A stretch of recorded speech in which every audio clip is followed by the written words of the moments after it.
Hi everybody, welcome to a brand new BLA. The first book under the new title will be Charles Dickens' A Tale of Two Cities. Everybody knows who Dickens is, but if you don't, I'll just say that he's a really old author from back during the Victorian era in the mid-1800s. The book isn't too bad plot-wise, but it does seem a little hard to, number one, understand, number two, follow, and number three, be really interested in. It's just kind of dull, to me anyway. I had to read it for school myself, which some of you probably have to do. So this may come in handy if you need a quick plot synopsis. SparkNotes helps too. The book is set in the late 1600s, just before and then during the French Revolution. It starts off telling you about Mr. Lorry, who is a teller at a bank, and Dr. Manet, who has been in jail for 10 years. The doctor also has a daughter that he doesn't know about, named Lucy. Mr. Lorry meets Lucy and takes her to see her father to release him from prison. A few years later, Charles Darnay comes into the picture. He is one of the major characters who plays a major part in the whole story.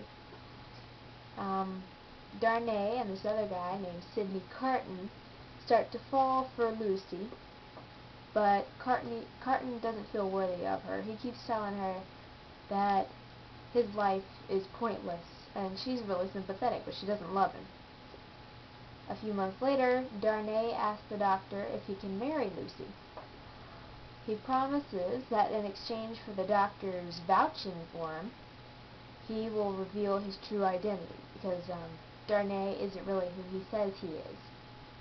The doctor agrees, and Darnay ends up marrying Lucy.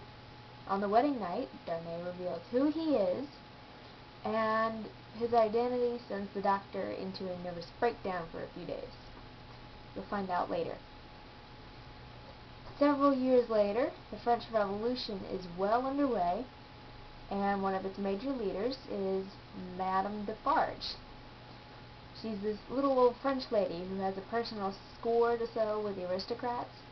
In particular, she wants revenge on the Evermonds.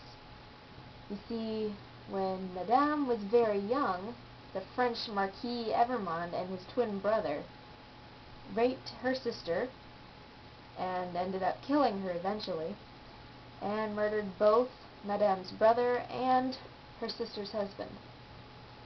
The twist is that Dr. Manet, our favorite little doctor, was the attending physician who tried to help, and he left an account of what happened. The Marquis couldn't risk what he'd done getting out, and he threw Dr. Manet in jail for 10 years for no reason at all. So, Madame has vengeance on her mind and wants to kill every single Evermond in existence. After a while, Darnay, who has an estate down in France, realizes that there are troubles down there when he gets a letter from the guy who's running his estate. And he goes down to France out of a sense of honor, only to be arrested for being an immigrant. When he stands trial, they find him innocent and let him go. And a few days later, he's arrested for crimes against the people. Dr. Manet comes down and helps defend him for the second trial.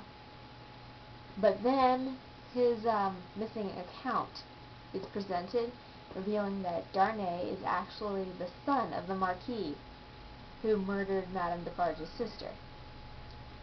He is sentenced to death. It's stupid when you think about it today, I know, but that's the way things were done back then. Don't ask me. Anyway, Lucy can't stand the thought of him dying, so she turns to Carton for comfort. Carton loves Lucy, though she will never love him, and he knows that. but he really wants her to be happy, so the only thing he can do is to try and make her happy. Dickens made him the Christ figure in the novel, so he sacrifices himself to save Darnay. He arranges for the family to leave France, and then he switches places with Darnay in prison, and then he dies by the guillotine in Darnay's place. It's a sad ending because Carton dies, but you do find out that at last Carton has his purpose, and he's finally at peace with himself. It also has Dickens' little plot master building scheme in it, but the language is just so hard to understand because it's so old. I didn't like it much just for that reason. I mean, the plot was okay, but the rest of it, no. I just don't like Victorian-era literature. It's boring. But many of my classmates enjoyed it, so maybe you will too. Once again, it's A Tale of Two Cities by Charles Dickens, and I hope you enjoy it if you decide to read it. So, happy reading!